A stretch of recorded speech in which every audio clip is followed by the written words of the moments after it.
محترم علماء کرام تشریف فرما ہے اور آج کی بزم میں تشریف لائے ہوئے انجمن مہریہ نصیریہ ملک بھر کے تنظیمات سے جملہ کارکنان، وابستگان، مریدین اور پنڈال کے دائیں جانب تشریف فرما میری مائیں، بہنیں، بیٹیاں، آج کا یہ خوبصورت پنڈال دو نسبتوں سے بہت عظیم بن گیا۔ پہلی نسبت کہ آج کے اس پنڈال کا مقصد اور محور حضور تاجدار ختم نبوت صلی اللہ علیہ وآلہ وسلم آپ کی شان اقدس کے اظہار کے لیے، اور دوسرا پھر آج انجمن مہریہ نصیریہ کا پلیٹ فارم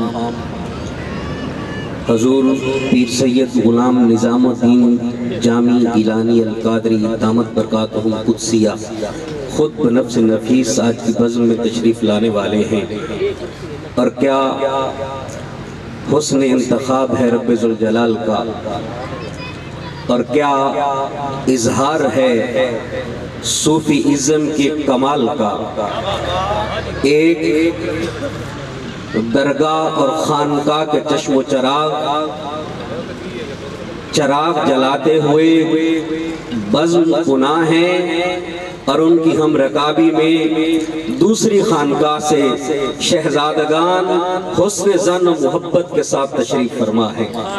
آئیے وقت کے دامن کو ملحوظ خاطر رکھتے ہوئے میں انتہائی ادب اور عقیدت کے ساتھ ملتمس ہوتا ہوں خانوادہ سلطان العارفین کے حسین چشم و چراغ، لائق عزت تکریم عزت امام، زیب سجادہ آستانی عالیہ دربار سلطان باہو جناب محترم صاحبزادہ بدر سلطان صاحب سے کہ آپ مائک پہ تشریف لائیں اور اپنے خوبصورت اور دل نشیں انداز میں ختم نبوت کانفرنس کے شرکاء سے مخاطب ہوں۔ استقبال فرمائیے نعرہ تکبیر، دونوں ہاتھ بلند کر کے نعرہ رسالت، نعرہ تحقیق، نعرہ حیدری، نعرہ حیدری۔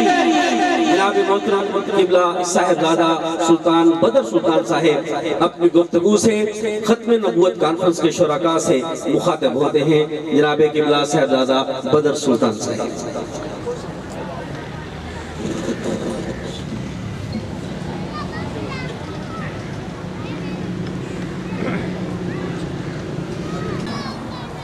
ونسلم على رسوله الكريم اما بعد فاعوذ باللہ من الشیطان الرجیم بسم اللہ الرحمن الرحیم لا الہ الا اللہ محمد رسول اللہ صلی اللہ علیہ وآلہ وسلم صدق اللہ مولانا العظیم وصدق رسوله النبی الکریم الآمین ان اللہ وملائکتہ یصلون علی النبی یا ایہا الذین آمنوا صلوا علیہ وسلموا تسلیما۔ بآواز بلند ہدیہ درود پاک الصلاۃ والسلام علیک یا سیدی یا رسول اللہ، الصلاۃ والسلام علیک یا سیدی یا حبیب اللہ، وعلی آلک و اصحابک یا رحمت للعالمین۔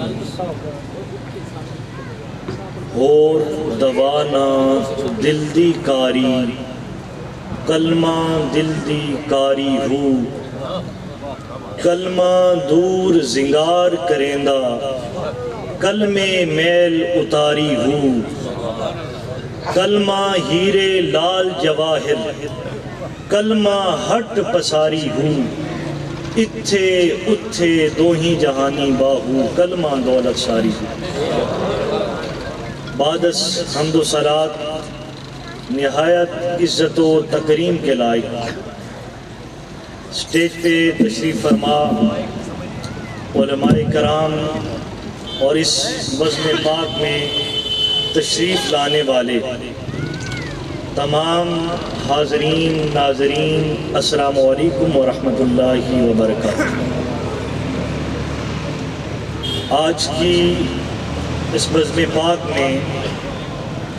میں نے آپ احباب کے سامنے کلمہ طیبہ کو تلاوت کرنے کا شرف حاصل کیا ہے، اور آج میری گفتگو کا موضوع سخن بھی یہی کلمہ طیبہ ہے۔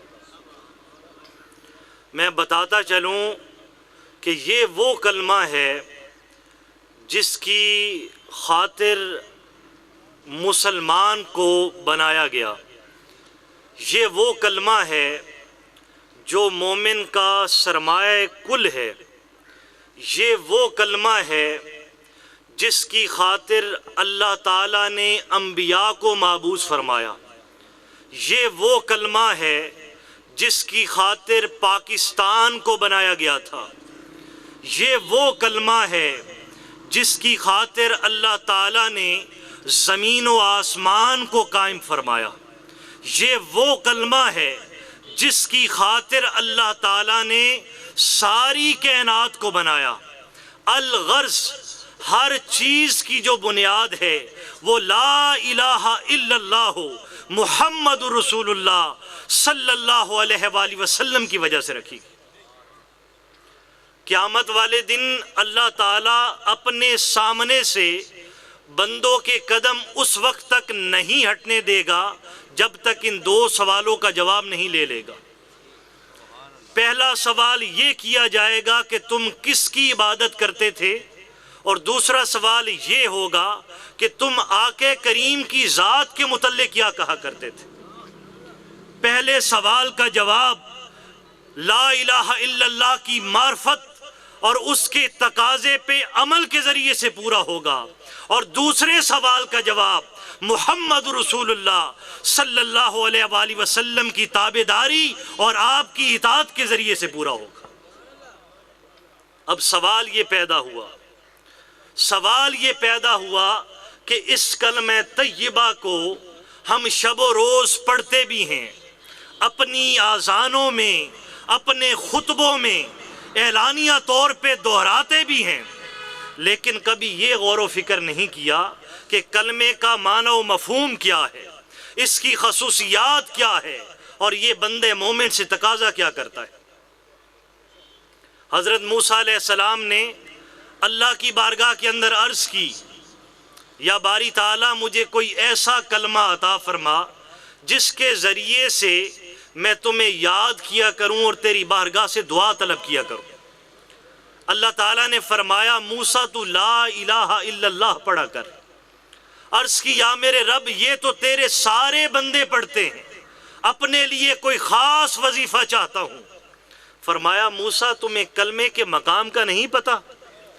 اگر کلمے کے مقام کو سمجھنا چاہتے ہو تو زمین و آسمان کی ساری مخلوقات کو ترازو کے ایک پلڑے میں رکھ دو، دوسرے پلڑے کے اندر لا الہ الا اللہ کو رکھ دو، تو زمین و آسمان کی ساری مخلوقات پہ لا الہ الا اللہ والا پلڑا بھاری ہو جائے گا۔ زمین و آسمان کی ساری مخلوقات پہ لا الہ الا اللہ والا جو پلڑا ہے وہ بھاری ہو جائے گا۔ حدیث پاک سے یہ پتہ چلتا ہے کہ تمام کلموں سے افضل کلمہ لا الہ الا اللہ ہے، اور تمام ذکروں سے افضل ذکر لا الہ الا اللہ ہے۔ آقا کریم صلی اللہ علیہ وآلہ وسلم نے ارشاد فرمایا کہ قیامت والے دن میری امت میں سے ایک بندے کو اللہ کی بارگاہ میں حاضر کیا جائے گا، پھر اس کے سامنے ایک رجسٹر رکھا جائے گا جس کے اندر اس کے سارے گناہ لکھے ہوں گے۔ اس سے پوچھا جائے گا ان گناہوں میں سے کسی کا انکار کرتا ہے؟ وہ کہے گا نہیں۔ پھر اس کے سامنے ایک کارڈ لا کر رکھ دیا جائے گا جس کے اوپر لکھا ہوگا اشہد ان لا الہ الا اللہ و اشہد ان محمدًا عبدہ و رسولہ صلی اللہ علیہ وآلہ وسلم۔ اسے بتایا جائے گا کہ یہ تیرا نامہ اعمال ہے، یہ وہ کلمہ ہے جس کا تو ذکر ہمیشہ کیا کرتا تھا۔ جب وہ اس کارڈ کو دیکھے گا پھر رجسٹر کو دیکھے گا تو اللہ کی بارگاہ کے اندر یہ عرض کرے گا، یا میرے رب اس کارڈ کی تو اس رجسٹر کے سامنے کوئی حیثیت نہیں۔ رب ملائکہ کو حکم دے گا کہ کارڈ کو بھی ترازو میں رکھو، رجسٹر کو بھی ترازو میں رکھو، تو جو کارڈ والا پلڑا ہوگا وہ رجسٹر سے بھاری ہو جائے گا۔ یہ کلمہ طیبہ کا مقام و مرتبہ ہے۔ علامہ ابن رجب نے اپنے رسالہ کلمۃ الاخلاص کے اندر لکھا ہے کہ کلمہ طیبہ جنت کی قیمت ہے، اور جس شخص کا آخری کلام مرتے ہوئے لا الہ الا اللہ محمد رسول اللہ ہوگا، اللہ تعالیٰ اسے جنت میں داخل فرما دے گا، اللہ تعالیٰ اس کو جنت کے اندر داخل فرما دے گا۔ اسی لیے اللہ تعالیٰ نے کلمہ طیبہ کی خصوصیات کے لیے قرآن پاک کے اندر ارشاد فرمایا کہ الم تر کیف ضرب اللہ مثلا کلمۃ طیبۃ کشجرۃ طیبۃ اصلها ثابت۔ اب اس آیت مبارکہ کے اندر اللہ تعالیٰ نے کلمہ طیبہ کو پاک درخت کے ساتھ تشبیہ دی، اور اس پاک درخت کی خصوصیت کیا بیان فرمائی؟ اصلها ثابت، کہ اس کی جڑیں مضبوط ہیں، اس کی جڑیں اتنی گہری ہیں کہ جس جگہ پہ یہ لا الہ الا اللہ کا درخت ایک دفعہ لگ جاتا ہے، جتنے طوفان آ جائیں، جتنی آندیاں آ جائیں، ظلم کی انتہا کر دی جائے، اس پودے کے اوپر کبھی خزاں نہیں آتی، یہ سدا بہار رہتا ہے، یہ سدا بہار رہتا ہے۔ آپ کے سامنے اور میرے سامنے ایسی سینکڑے مثالیں موجود ہیں کہ آقا کریم صلی اللہ علیہ وآلہ وسلم نے اپنی زندگی پاک کے اندر جن لوگوں کو لا الہ الا اللہ کا سبق پڑھایا ہے، جن کے دلوں کے اندر لا الہ الا اللہ کا بیج لگایا ہے، ان کی زندگی کے اندر جتنی تکلیفیں آئیں، جتنی پریشانیاں آئیں، کوئی ایسی مثال نہیں ملتی کہ انہوں نے اپنی ذات کو بچانے کے لیے، اپنے اہل و عیال کو بچانے کے لیے آقا کی ذات کو چھوڑ دیا۔ حضرت امام حسین علیہ السلام کی ذات کو دیکھیں، حضرت مولا علی مشکل کشا کی ذات کو دیکھیں کہ وہ اللہ کے اس کے اندر اس قدر مگن تھے کہ رب کا اشارہ ہوا، رب کی یہ رضا ہوئی کہ اپنے سر کو میری بارگاہ کے اندر جھکا دو اور میری رضا کے لیے اپنے سر کو کٹوا دو، تو انہوں نے اللہ کی رضا کے لیے اپنے سر کو بھی جھکا دیا اور اپنے سر کو کٹوا بھی دیا۔ اسی لیے سلطان العارفین، عارفوں کے بادشاہ فرماتے ہیں کہ عشق ایک ایسی چیز ہے کہ جب بندہ عشق کے اندر مبتلا ہو جاتا ہے تو پھر محبوب کے اشارے کا طلبگار رہتا ہے، محبوب کا جو اشارہ ہوتا ہے وہی محبوب کی مرضی بن جاتی ہے۔ سلطان العارفین فرماتے ہیں کہ عاشق حقیقی سو ہی جیڑا قتل معشوق دے مننے ہو، عشق نہ چھوڑے مکھ نہ موڑے سے تلوارا کھنے ہو، جتول ویکھے راز ماہی دے لگے اسے بننے ہو، سچا عشق حسین علی دا باہو سر دیوے پر راز نہ بننے ہو۔ فرمایا عاشق یا علی دی ذات ہے یا حسین دی ذات ہے جس نے اللہ دی رضا دی خاطر اپنے سر نو بھی جھکا دیتا، اپنے سر نو بھی کٹوا دیتا، یہ عشق ہے۔ اسی لیے سلطان العارفین فرماتے ہیں کہ میرے اس دل کے اندر میرے مرشد کریم نے اللہ کے نام کا پودا لگایا ہے۔ آپ فرماتے ہیں الف اللہ چمیدی بوٹی مرشد من وچ لائی ہو، نفی اس بات دا پانی ملیا ہر رگے ہر جائی ہو، اندر بوٹی مشک مچایا جان پھلاں تے آئی ہو، جیوے مرشد کامل باہو جے بوٹی لائی ہو۔ فرمایا میرے مرشد کریم نے میرے دل کے اندر اللہ کے نام کا پودا لگایا ہے، اور اس پودے کو پانی کس چیز کا ملا ہے؟ نفی اس بات دا پانی ملیا، لا الہ الا اللہ کا پانی ملا ہے۔ جب اس پودے کو لا الہ الا اللہ کا پانی ملا تو اس پودے کے اندر مہک پیدا ہوئی، جب اس کے اندر مہک پیدا ہوئی میرا من روشن ہوا، جب میرا من روشن ہوا تو اللہ کا دیدار نصیب ہوا، پھر اللہ کا دیدار نصیب ہوا۔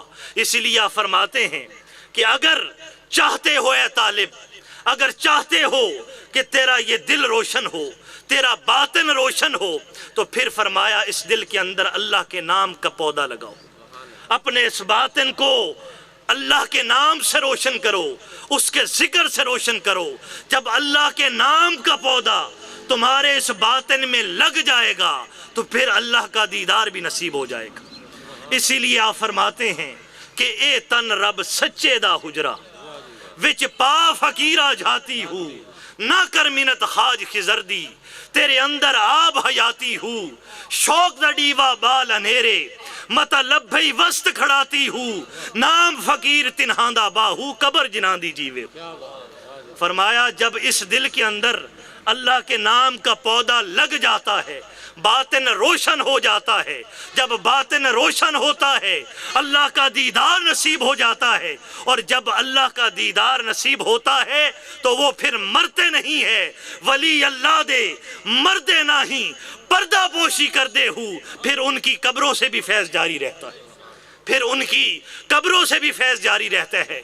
آج پیر مہر علی شاہ کا نام لوگ ایسے نہیں لیتے، آج ان کا ذکر ایسے نہیں کرتے، انہوں نے اپنے دل کے اندر اللہ کے نام کا پودا لگایا ہے، اپنے اس باطن کو اللہ کے ذکر سے روشن کیا ہے۔ آج انہوں نے اللہ کے ذکر سے اس باطن کو روشن کیا، اپنے اس دل کو اللہ کا گھر بنا لیا، تو رب تعالیٰ کی ذات نے یہ کرم نوازی فرمائی کہ ہر بندے کے زبان کے اندر پیر مہر علی شاہ کا، ان کی زبان کے اوپر ان کا ذکر ہے۔ اس کی وجہ یہ ہے تکبیر، اللہ نعرہ رسالت، نعرہ خلافت، نعرہ حیدری، جان علی، شان علی، مہر علی، مہر علی، جان علی، شان علی، جان علی، شان علی، حق نصیر، حق نصیر، حق نصیر، ماشاءاللہ۔ تو یہ جب باطن میں اس نام کا پودا لگتا ہے تو پھر یہ کرم نوازی ہو جاتی ہے کہ پھر ان کی قبروں سے بھی فیض جاری رہتا ہے، وہ مرتے نہیں۔ اسی لیے کسی نے خوب کہا ہے کہ ولی اللہ دے مردے ناہی پردہ پوشی کر دے۔ تو سلطان العارفین نے، حضرت سلطان العارفین نے آپ کو منزل تک پہنچنے کا راستہ بتایا ہے، لیکن ہم منزل کی طرف جانے کی کوشش نہیں کرتے۔ اللہ تعالیٰ نے قرآن پاک میں ارشاد فرمایا، یا ایہا الذین آمنوا اذکروا اللہ ذکرا کثیرا وسبحوہ وبکرۃ واصیلا۔ فرمایا اے ایمان والو، میرا ذکر کثرت سے کرو اور صبح شام میری تسبیح بیان کرو۔ لیکن ہم ذکر کی طرف جانے کی کوشش نہیں کرتے۔ اگر ذکر کرتے ہیں تو وہ بھی دکھاوے کا کرتے ہیں، ریاکاری کا کرتے ہیں۔ آپ مجھے بتائیے، کیا زبان سے ذکر کرنے سے ذکر کا حق ادا ہو جائے گا؟ کبھی نہیں ہوگا۔ سلطان العارفین فرماتے ہیں کہ زبانی کلمہ ہر کوئی پڑھدا، دل دا پڑھدا کوئی ہو، جتھے کلمہ دل دا پڑھیے اتھے زبان نہ ملے ڈھوئی ہو، دل دا کلمہ عاشق پڑھ دے کی جانن یار گلوئی ہو، اے کلمہ میں نو پیر پڑھایا باہو میں صدا سہاگن ہوئی۔ فرمایا جب ذکر دل سے کرو گے وہی ذکر قبول ہوگا، جب کلمہ دل سے پڑھو گے وہی کلمہ قبول ہوگا، اور پھر حقیقی معنوں میں تم آقا کریم کے غلام بن جاؤ گے۔ تو دل سے اور زبان سے ذکر کرو گے تو دل سے کرنا پڑے گا۔ جب تک دل سے ذکر نہیں ہوگا اتنے ٹائم تک نہ وہ ذکر قبول ہوگا نہ کلمے کا حق ادا ہوگا۔ کلمے کا حق ادا کرنا چاہتے ہو تو پھر دل سے ذکر کرنا پڑے گا۔ کلمہ طیبہ کی 7 شرطیں ہیں، جتنے ٹائم تک بندہ ان 7 شرطوں پہ عمل نہ کر لے تو کسی کا کلمہ یاد رکھیے کسی کو فائدہ نہیں دے گا۔ یہ 7 شرطیں آپ کی خدمت کے اندر عرض کر کے اجازت چاہوں گا۔ کلمہ طیبہ کی پہلی شرط یہ ہے کہ کلمہ طیبہ کو پڑھنے والا نفی اور اس بات کے اعتبار سے اس کے معنی و مفہوم سے واقف، یعنی وہ تمام معبودان باطلہ کی نفی کر کے صرف ایک رب کی بارگاہ کے اندر سجدہ کرتا ہو۔ اگر وہ اس معنی و مفہوم سے واقف نہیں ہے تو اس شخص کی مثال اس کی طرح ہے جس کے ساتھ آپ اس زبان میں بات کر رہے ہیں جسے وہ نہیں جانتا۔ کلمے کی دوسری شرط سماعت فرمائیے. کلمے کی دوسری شرط یہ ہے کہ کلمہ پڑھنے والا اس یقین کامل سے اس کلمے کو پڑھے کہ دل کے اندر غیر کا خیال بھی نہ آئے. اگر وہ دل کے اندر غیر کا خیال رکھتا ہے، رب کی بارگاہ میں جھکتا ہے، سجدہ کرتا ہے، ذکر کے دوران، نماز کے دوران غیر کا خیال آ گیا تو کلمے کا حق ادا نہیں ہوگا. کلمہ طیبہ کی تیسری شرط یہ ہے کہ کلمہ پڑھنے والا اس کو اخلاص و محبت سے پڑھے اور ہر کام کے اندر اللہ تعالیٰ کی رضا کو شامل حال رکھے. جس کام کے اندر اللہ کی رضا نہ ہوئی تو کلمے کا حق ادا نہیں ہوگا، اس سے اخلاص کی شرط نکل جائے گی. کلمہ طیبہ کی چوتھی شرط یہ ہے کہ کلمہ پڑھنے والا ہمیشہ سچ بولے، کبھی جھوٹ نہ بولے. اللہ تعالیٰ نے قرآن مجید میں 4 طبقات کے اوپر انعام فرمایا ہے. وہ 4 طبقات کون سے ہیں؟ پہلا طبقہ اللہ نے ذکر فرمایا من النبیین، وہ میرے نبیوں کا طبقہ ہے جس کے اوپر میں نے اپنا انعام فرمایا ہے. دوسرا طبقہ فرمایا والصدیقین، سچوں کا طبقہ ہے جن کے اوپر میں نے اپنا انعام فرمایا ہے. تیسرا طبقہ والشہداء، میرے شہیدوں کا ہے جن کے اوپر میں نے اپنا انعام فرمایا ہے. چوتھا طبقہ والصالحین، میرے اولیاء کا ہے جن کے اوپر میں نے انعام فرمایا ہے.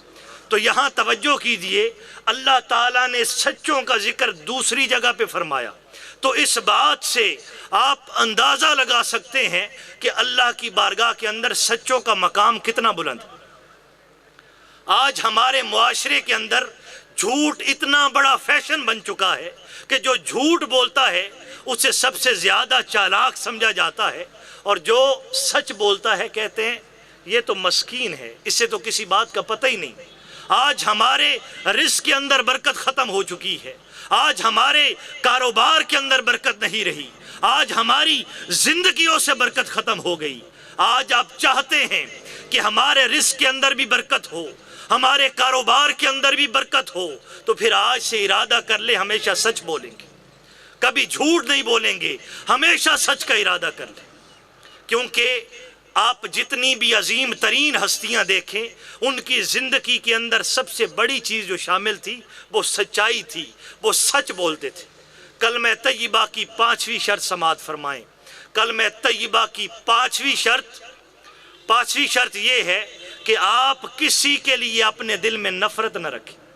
آقا کریم نے فرمایا کہ مسلمان وہ ہے جو اپنے لیے پسند کرے وہی اپنے مسلمان بھائی کے لیے پسند کرے. اگر ہمارے اندر یہ چیزیں نہیں ہیں تو پھر ہمیں اپنے دعوے پہ نظر ثانی کرنی ہوگی. کلمہ طیبہ کی آخری 2 شرطیں عرض کر رہا ہوں. کلمے کی آخری 2 شرطیں تابعداری اور قبولیت ہے. فرمایا کہ یعنی زبان سے بھی کلمہ پڑھو اور دل سے تصدیق بھی کرو.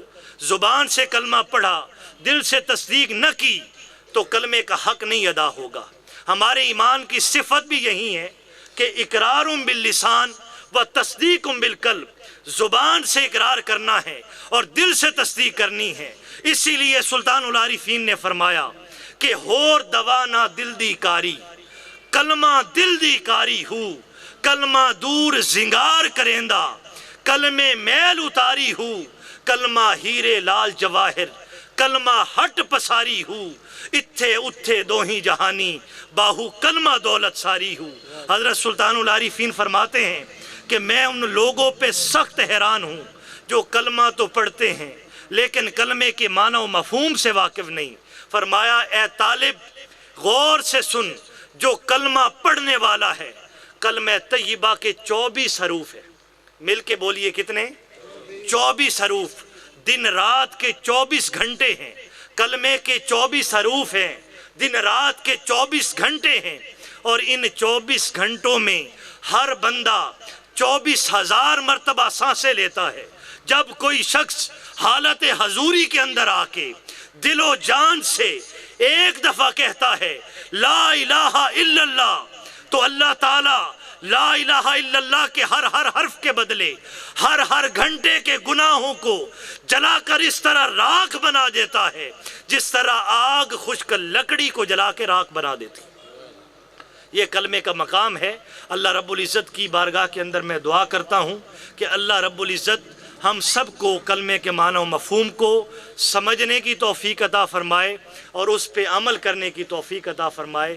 وآخر دعوانا ان الحمدللہ رب العالمین۔ سبحان اللہ، ماشاءاللہ، انتہائی شکر گزار ہوں میں انجمن مہریہ نصیریہ تحصیل احمد پور سیال کی طرف سے جناب قبلہ صاحبزادہ بدر سلطان صاحب دامت برکاتہم کا آپ تشریف لائے، اپنے خوبصورت ملفوظات عالیہ سے حاضرین کے قلوب کو منور فرمایا۔ سامعین محترم،